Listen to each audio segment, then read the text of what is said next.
Hey, good afternoon, everybody. How's your day going? Happy Wednesday to everybody.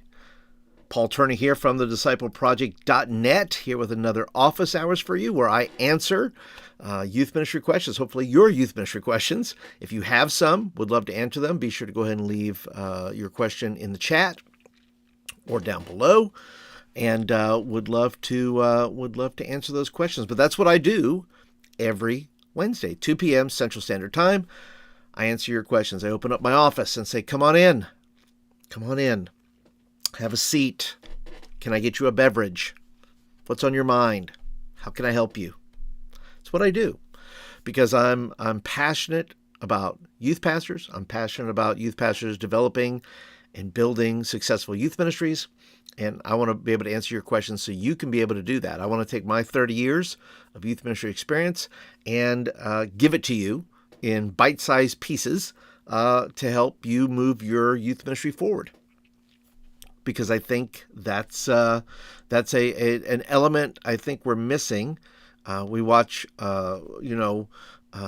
this kind of coaching aspect where there's just not a lot of people to go to ask questions like this. Where we're doing a lot of crowdsourcing, where we get, tons of opinions. In some cases that's good, but a lot of times it doesn't apply to your situation maybe. But hopefully as I answer these questions that they will apply to your situation. Hopefully I can be as specific as possible to where it will be able to apply to what you're doing. And once again, if you're new here and you've never been here before, thank you for being here. Appreciate you being a part today. If this seems like something for you in these videos, you say, hey, Paul, I'd like to get more videos like this. Well, that's easy enough. Just hit the subscribe button, and that's exactly what will happen. You'll get videos in your inbox on a regular basis. And of course, if you are a regular, appreciate you being here. Thank you for being here and being a part of the show. And and also if you want in the chat, let me know where you are chatting from. Are you in some other part of the world? Are you in the United States? Would love to hear where you're from.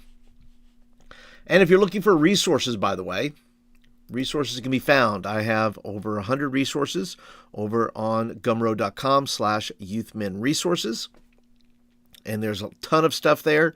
Lots of series. There's one kind of one night type of messages. There's 2-week messages. There's 3-week messages. There's 4-week, 5-week, maybe even a 6-week message. So if no matter what you're looking to plan, if you're looking for something, well, then you just go right ahead and take a look over there at gumroad.com. All the links, by the way, will be down in the doobly-doo down there, down in the description. You can check it out for yourself. So let's go ahead and jump into today's questions. Okay, this first question is brought to you by a new bundle, I should say, not a new resource, although I'm thinking about some other resources to go along with this. It's called What's Next. And what's next is what students ask after they receive Christ. Maybe you're asking that question. Well, what's next? What do I help my students with? What do I help them, what questions do I need to answer to help them grow in their relationship with the Lord? Well, I have a few resources over on in my store that if you're interested in that, there are what I call soap studies. I want to say 3 of them are soap studies. One of them deals with what I believe are the core values of discipleship and what that means, what those core things are to a disciple. Then I have one on the Gospel of John, and so I put that's in there as well. And then I have another one which kind of goes, it's an audio, actually it's not a soap study, but an audio lesson that I did. It's in my voice. I recorded it for my students, for those that I want to give it to. And I don't do it for my youth group. It's very generic. In fact, I think I did it for an Easter drama or something like that for those who would come to know Christ. And so it was specifically for young people. And so in recording it, I basically make myself one of your team. So if you are interested in that, well, those are all together, by the way. This is all one bundle. So you're going to get You're going to get four different resources. Three of them will be SOAP studies. And if you're not familiar with SOAP, SOAP simply means scripture, observation, application, and prayer. So I challenge in the study and what the SOAP is supposed to do, and what I think is good for students to do is I don't, it's one thing if you answer their question and you say, well, they can Google anything they want. They can Google what it means to be a Christian. They can Google practices of a Christian. They can do all that stuff. What they cannot do, what they cannot Google is their personal development in the scriptures, their personal investment in the scriptures. So when they read the scriptures, and what I do in the SOAP studies is I give them a basic breakdown of how to read scripture, how to use observation, how to use application, how to take the Bible and make it a part of your life, and then prayer. And giving them in a journal style where they can write down those things for themselves. They're blank pages for the most part, except for the first 2 or 3 where I do the explaining. But if you have no resource to give them, well, then one of these might be sufficient. One of these you can hand them to and see what they're willing to do. But I would also say that kids have different learning styles. Some will look at a written book as homework. Maybe the audio will work, and you give them kind of a little, journal with that, and it's like 6 or 7, 8 lessons, something like that, and they listen to it, they make some comments, and they're kind of done with it. But I would pay attention to, how your kids learn and kind of go from there. But if you're interested in that, then these What Next bundle, there'll be a link down below if you're interested in that. And that is, the answer to the question. What resources do you use for a student who's new to following Jesus? And so in thinking through this, though, too, I think every student's going to be different. I think we try to calcify to make one size fits all, and maybe none of the resources that I just mentioned will suit your students. I don't know. But you don't know until you try. So the resources I use may not be the resources for you. I think you have to, once again, go back to their learning style. But I'd also say, how can you take what is being offered and how can you add more visuals? I mean, you're watching this on YouTube. You're visually driven. You're learning something by watching it. Some people learn by listening. Some people learn by reading. And you can't divorce the process from reading the scriptures. They have to read the scriptures. Well, they don't have to read with their eyes. They can listen. They can listen to the Bible, right? And so when you're developing resources for your students, if you decide to say, hey, I'm going to purchase this bundle and I'm going to try it out. I'm going to try it out with my students. I'm going to try it out to the point where I'll try it with different students. And if it doesn't resonate or if they don't finish it, then I will follow up with them. And then you can ask, which is a part of the discipleship process. How are you learning? How can I help you learn? How can I help you learn the scriptures? How can I help you learn to study? And studying is always better than reading. When you study, you have an investment level into that. And so you want to encourage your students to invest in the scriptures, not just read it and take it like a pill. You want it to be, eventually middle schoolers aren't very good at it. High schoolers are a little bit better at it. Adults should be better at it. But for various reasons, whether it be social media or other issues, that the attention span is broken down.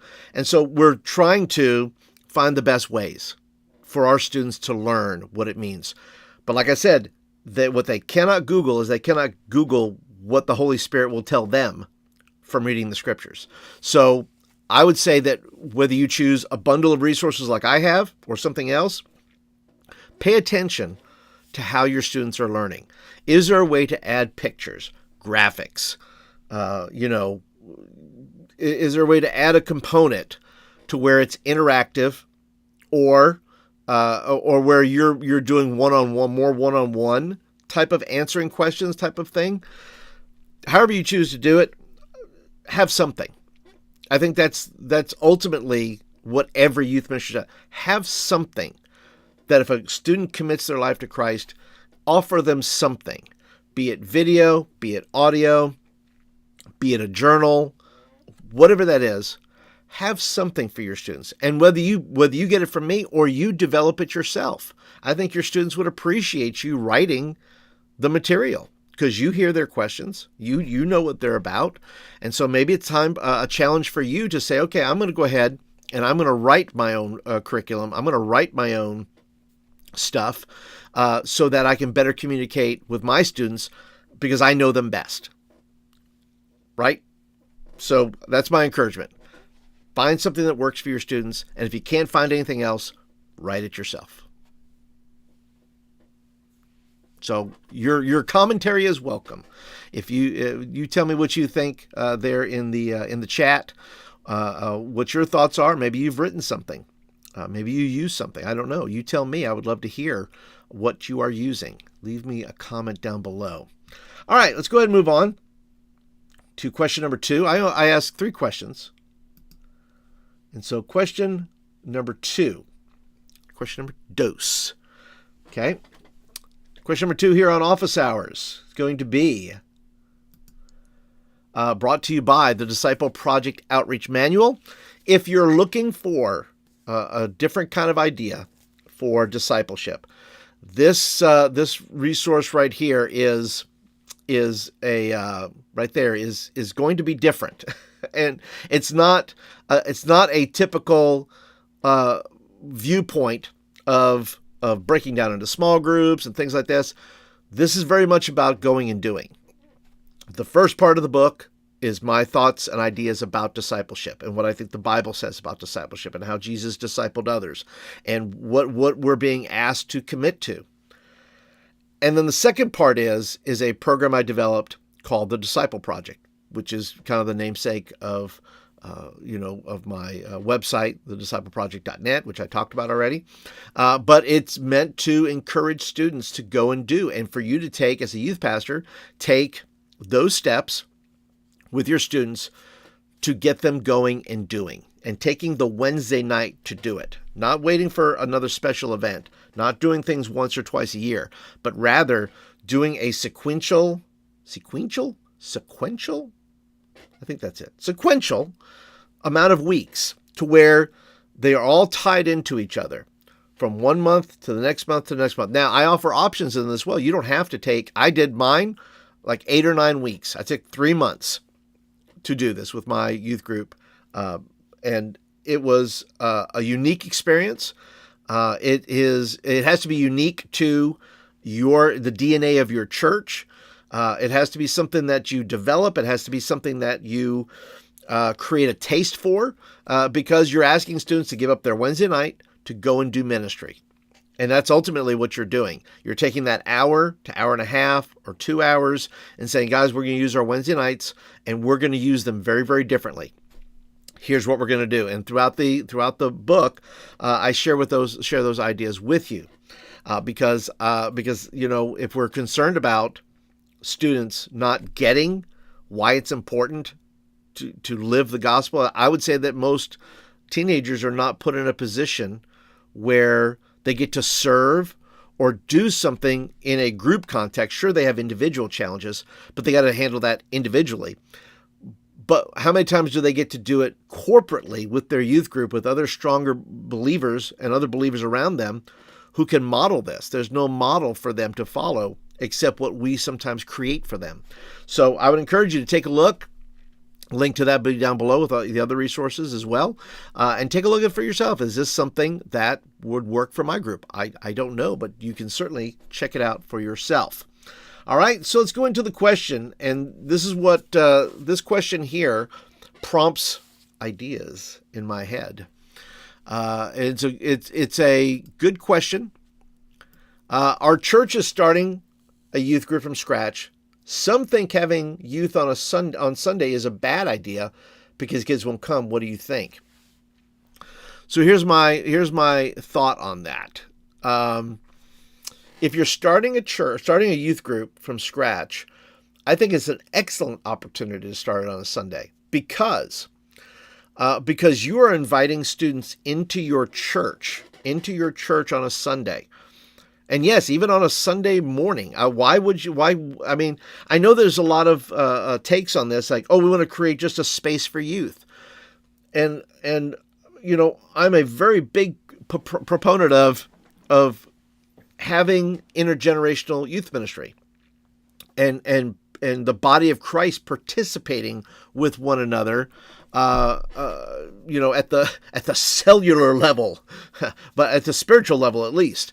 But I think this offers a church to say, look, we're going to do things a little differently here.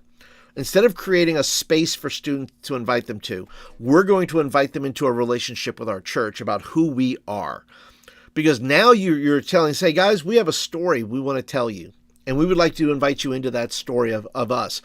But I think you said, well, Paul, the pastor and the people, here's what I would do. I would take 6 weeks of training, and I would train the congregation. Say, guys, we want to start a youth ministry, and all of you have to be a part of it. All of you have to be a part of it. When I've done baptisms or weddings, we say things like, congregation, this person is being baptized. How many of you are willing to walk alongside this person? And then they raise their hands, and I say, yes, we will help them in their spiritual development. And then weddings, say, hey, they're going to need your help. How many of you in this congregation today will help them with their marriage? Okay, great. But what a great opportunity to get the congregation on board and say, hey, we're starting a youth ministry, but we're not starting that without you. This is an all-in event. This is everybody's on board, and everybody is a youth worker in this church for the next 3 months, okay? Or 6 weeks, or 6 months, or a year, or whatever it is. Every one of you is a youth worker. You may not be a youth pastor. You may not be called to youth ministry, but you are called to minister to youth. And I would set it up where 6 weeks of training, preparing the congregation, and then I would have a launch date. And on that launch date, I would make sure that we were doing our job, and the youth pastor, whoever that may be, is doing their job. Says, hey, we're doing a special service for young people this coming Sunday. And the way you do the service, and you get to work with your pastor, hey, on this Sunday, we're welcoming students in, and it's going to be about them. It's not going to be about the adults. The adults are going to facilitate. We're going to do our message as usual, but we're going to add some elements. We're going to add some discussion elements where you break up and you're actually able to talk, or we're allowing students to maybe share questions. Say, hey, do you have any questions? Write down your question on this index card and come up here and throw it up on the altar here. We'll see if we can't answer it for you. But there's different dynamics you can do for that launch Sunday. Those are just a couple of ideas. You have to do it according to what is in your congregation's heart. But what is also specifically in your pastor's heart. And so I would say you would encourage a different type of format for the service, especially for that launch. And then why not have 2 or 3 Sundays like that? And then if you want to launch them out, you can. You don't have to. If you said, look, we're going to design this thing in a certain way where we're going to minister together, that's great. Maybe it would work really well on a Wednesday night. If you're doing it Wednesdays, shift it to a Wednesday where your adult congregation is probably a little lower. But even those people who show up say, hey, we're going to, our youth, they help lead worship on a Wednesday night. And then they also, they're in the service for a little bit. They help lead worship. And then they're in there for prayer. And then we are dismissed out of there. And so I think it's a opportunity that you can't afford to miss. That if you're thinking about starting a youth ministry in your church, think about it a little bit differently. Don't think of it as creating a space, creating a separate thing.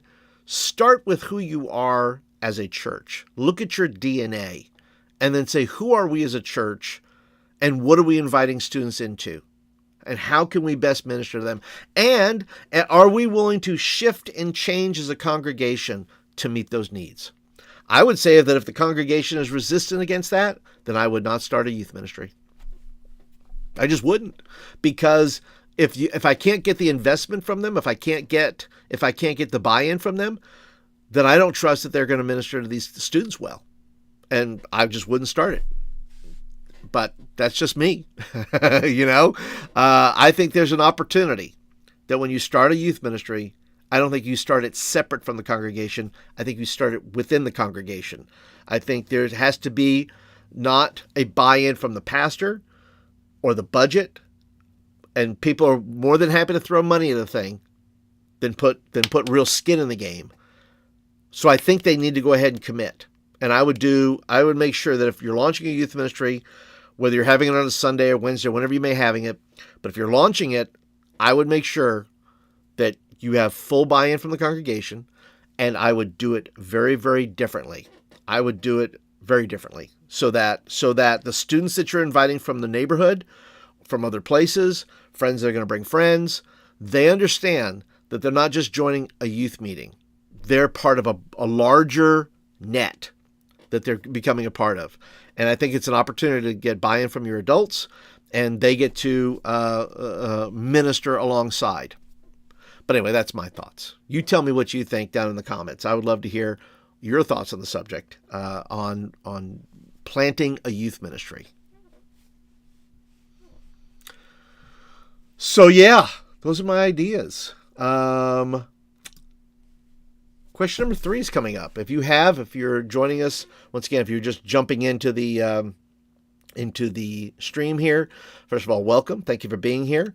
If you're brand new to the channel, you've never been here before, I would encourage you to go ahead and subscribe because, well, it's how you know when I go live, and it's also a way for you to know when I upload videos. So you can always click the bell icon as well, and that will communicate to you when I do go live and when I post videos. So feel free to jump in on that.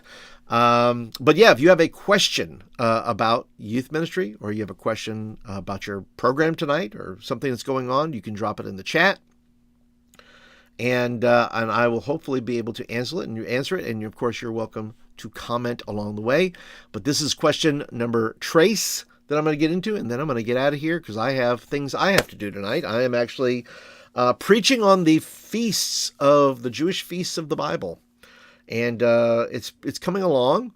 And I think I have some good ideas on how I'm going to wrap it up, especially around Christmas time. I didn't think these two things were going to go together, but I believe God is opening the doors here for me. So I think it's going to work. All right. Question number 3 on office hours here is brought to you by, do you know I have a game channel here? Not a game channel, but a game playlist. The playlist has over 100 games on it. That's right. 100 games. And if you've ever been there, awesome. If you've not been there, well, then I'll put a link down below. You can check it out. Those are just some of the games that you can see right there. And the question that I'm going to answer has to deal with this, but you can always check out, like I said, there's games for just about everything. There's indoor games, there's outdoor games, there's small group games, there's large group games. There's just about a game for everything you might need. If you can't find anything out of 100 games, I don't know what to tell you. But there are 100 games there, and you can check them out. They're all good. They're played out. I showed them as they're being played out within the various youth ministries that I've had the opportunity to lead, had the privilege of leading, and so lots of things that are there. So let me go ahead and jump into the next question, which just has a lot to do with our next question. And that question is, what are your best gym game recommendations? Best gym game recommendations. Well, I think anything on that list, by the way, that playlist that I showed you with the 100 games on it, there's a number of large. I'm going to pick out a few of them here. First of all, I would say that anything with scooters, and you can buy these scooters from Amazon, and I'll put a link down below for that if you're interested in that. But anything with scooters where you're having to push a kid around and you're doing obstacle courses, the best. Because you can do all kinds of things with that. That can be in and out races around cones. It can be all kinds of things can happen with that. But I say, look, get yourself a scooter. If you don't want to get a scooter, office chairs. But you better check the wheels. Some people are fussy about their gyms. Churches can be fussy, but you better make sure especially if it's like a Christian school is in your gym as well. Somebody's looking, somebody's watching, somebody's going to see scuffs on the gym floor. and they're going to come for you, youth pastors, if it's not right. So make sure you get appropriate. If you're going to use an office chair to do games in there, you can, but they're not all equal as to how those wheels act and respond on that floor, especially if you have somebody that waxes that floor for like your Thursday night men's basketball league, or your youth 3-on-3 league, or your Christian schools game that's coming up. So I would encourage you to make sure that you find the right wheels. But I believe the ones I have listed down below, and like I said, they'll be available after the live stream here. You can find some scooters, good deals on scooters there. So anyway, here's some of the games you can find on the in the playlist. Number 1, triangle tag. We have a lot of room. You have a lot of space, and obviously we say gym games because sometimes the weather is not very nice to you. Let's say you have a night planned of games and you're going to do them outside. Well, you can't do them because, it's raining or snowing or whatever it may be, and you have to go to the gym. Okay, well, the gym is a great place to do triangle tag. And triangle tag is simply breaking up into groups of 4. 3 are on the outsides, right? They hold hands, 1 person in the middle, and the middle people are trying to tag each other, but the triangles have to move, and that's great. Gyms make for great space for that, and very little in the terms of things that can be obstacles or things like that. Although you could put obstacles if you wanted to. I have a game in there called Alaskan Baseball. I can't get it. I don't know if I can give you all the of all the things. Of all the things in Alaskan baseball. But let's just say this. It's about throwing a ball. Okay.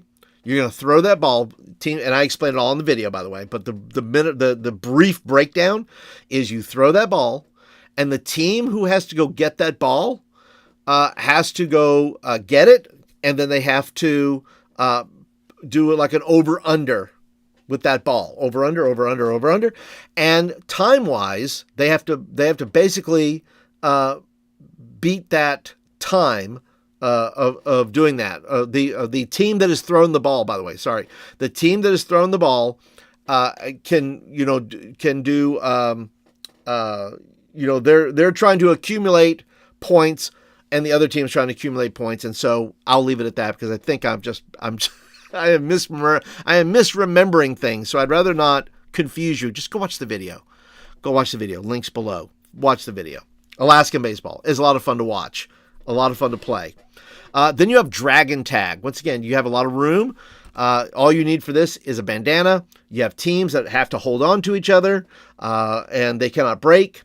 And you're trying to tag the first person in the head of the line is trying to tag the last person in line. And so you're trying to do that. And if you do that, then all the teams, then you kind of shift and you keep going until everybody's had a chance to be at the front of the line and the back of the line.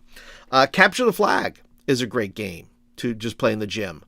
You set up your jails and you set up your things of that nature and your flags, you're good to go.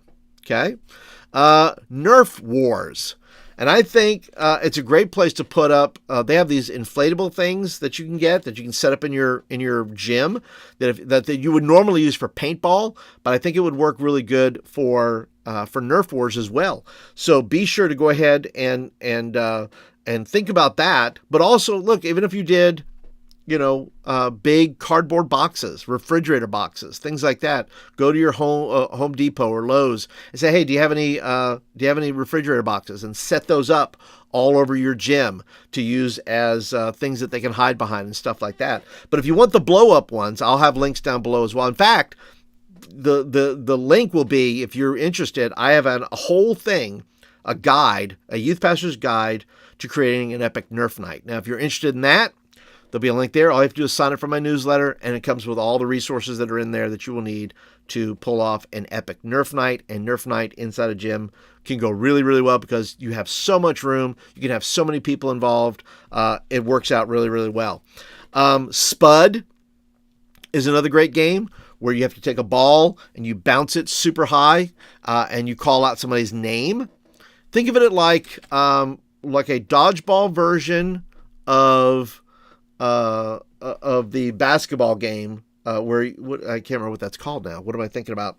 Where you have to take a letter, basically, and a horse. That's what I was thinking about. Horse. And so when you talk about Nerf wars, I think that might be a good deal. Oh, I'm sorry. We're talking about Spud. You just basically you throw the ball down, you call out a name. Somebody's got to grab it. They only get 3 steps to somebody, but when they yell freeze, when they grab that ball, yell freeze, then they got to go ahead and they get to throw the ball at somebody. And if they do, they get a letter. If they don't, you get a letter. Once again, nice wide open space for that. Ultimate Frisbee is good inside of a gym. There's a video in my list for that. I played, and I don't have a video for this because I wasn't doing YouTube back then, but I remember playing Ultimate Rubber Chicken. And rubber chickens are fun to throw because you're trying to throw the rubber chicken down the thing. Okay. And then there's another one called Shark Attack. And I don't think I can explain that one verbally. I think you're going to have to watch that video as well. But yeah, those are the videos those are the games that I recommend for gym games. I think they work really, really well. So be sure to check those out for yourself. Let's see here. My friend Ryan Latham says, "Hey, don't mess with the gym floor." That's right. You gotta be smart, youth pastors. You gotta be smart. Somebody's watching. Somebody is watching you. And then my friend and former student Ethan Green's here. Ethan says, "How did you come up with the concept of tribes?" I actually got that idea from another youth pastor. He was doing something similar. I want to say he was calling it tribes, and it may have been right when Survivor was coming out. And so he had developed something, and so we chatted and we talked, and I said, well, tribes, yeah, I think I could do a tribes program. That would be interesting to try. And so the tribes program, for those that don't know, is something, it's a resource in my store, and I'll put a link down to that below as well. Whereas basically I do all the work for you. If you're looking for team competition with team games and points and slides and forms and ways to divide your teams and all those things, if you're looking for that type of thing, it works in any season, works in the gym as well, that you can go ahead and you can get that for yourself. But it's usually goes, and you can do it as many weeks as you want. You can do 4 weeks, depending on the tolerance level of your students. That's really important. You can't do a super long because they get tired and bored. I say 6 weeks is probably the longest. I've done it as long as 9 weeks. I'd do the whole summer. I don't know if that was the wisest thing, but it was fun, and students came out for it. So I think just judge it on the level of the tolerance of your students. If they're getting tired of it, if they're getting burnt out from it, then say, hey, we're going to stop it next week. Or just say, hey, next week will be our last week. We're going to do this and shorten the time. So it's a little bend in the game, so to speak, that now they have to rush. This is the last week, and they got to bring as many friends as they can next week, because this is it. Whatever you're giving away or whatever you're doing, that's going to be the thing. So, but thank you for asking that, Ethan. That's how I came up with it. Was let's see. We have another question here. This would be question number 5. Question number 5.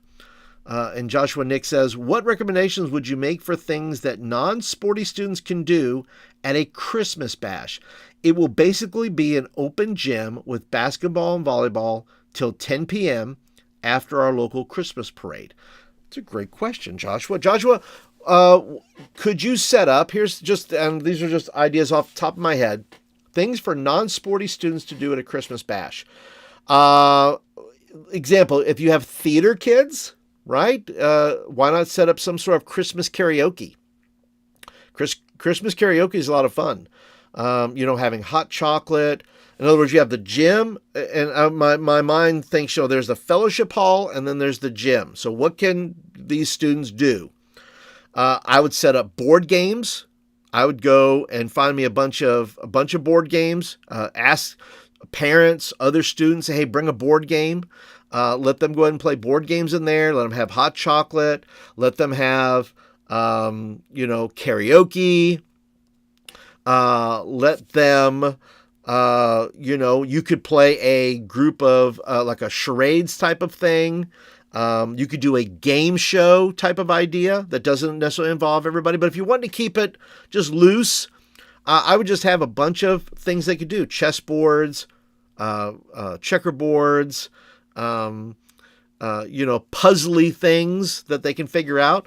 Like if you wanted to have something like I was just talking about games on my thing, there's something called the Uzzle, something that an adult could help lead them with. It'd be fun to do, but it's called the Uzzle. Is a fun kind of a matching game type of thing where they're trying to build or trying to find the matching patterns in these cubes. That would be fun to have. I'll put a link down below for that as well. I think you could just have a movie. If you can find a decent movie, maybe something from Pixar, just have a Christmas movie playing with hot chocolate and baked goods and those kind of things. How long, Joshua, is the time going to be? How much time do you have? So it would basically be open gym, basketball, ball till 10 p.m. So we're talking about 2 hours, maybe 3 hours. If it's 2 to 3 hours, then you have room for a movie if you want to do that. Hey, look, those that don't want to play sports, you can go back there and watch a movie if you want.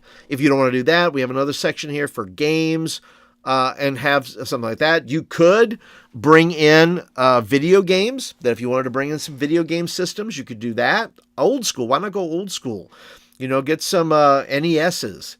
Get some old PlayStations or GameCubes, and set up a vintage type of video game experience. You can put up the Wii, things like that. So lots of different ideas there, Joshua. I hope that's helpful to you. But those are things that just come to my mind because you have things going on over in the gym, and then you have like the little fellowship hall area that you can use. Those are just some of the ideas I would have there. But if you, those who are watching, those who are, oh, good, Joshua. I am glad that you find that super helpful. Because those are the ideas I have. Those are just quick little things that I think would keep non-sporty kids happy and on your side. But yeah, if anybody else has anything they want to add to that, you're welcome to do so. As to Joshua's question, but I want to thank you guys for joining today. Like I said, I got to go get busy myself. I love taking the time out here to just simply answer questions and be with you guys. Don't forget, if you like the video, be sure to hit that thumbs up button. Just do it right now. Do it right now. Okay, just take the time. Do it right now. Don't leave. Don't wait till I sign off. Just click it right there. I'm actually going to see it. I'm going to watch right here and see who is clicking thumbs up here. I can see it. Woo, woo, boom, bang, kaplow, boo, bow, woo, ha, pa, ha. I'm watching thumbs go crazy. I love it. Thanks, guys. I appreciate that. But yeah, definitely give it a thumbs up and give the video a thumbs up as well when it's all said and done, because I need some of those as well. Don't forget to subscribe if you've not done that. And if you're not in my newsletter, be sure to sign up for the newsletter. You can go to the discipleproject.net. You can sign up over there. You can get the any of the things I mentioned, the epic Nerf night, stuff like that. That'll be down there. Once this is over, I'll put all that stuff there and you can get it. But that's it, guys. I want to thank you guys so much for hanging out today. Appreciate you being a part of Office Hours today. Be sure to spread the word. Share the video. That way people will know that this exists and they can come hang with us and have a good time like we did. So, all right. That's it for today, guys. Thank you guys so much. I'm going to go get busy on my youth group stuff. We're having a international drink feast tonight. We're feasting after each feast that I teach about. Last week, French fry feast. This week, international drinks, international soft drinks. Should be interesting. Get some interesting stuff. So we'll see what happens. All right. We'll see you guys later. Have a great youth meeting, everybody. And we'll talk to you guys next week. Bye.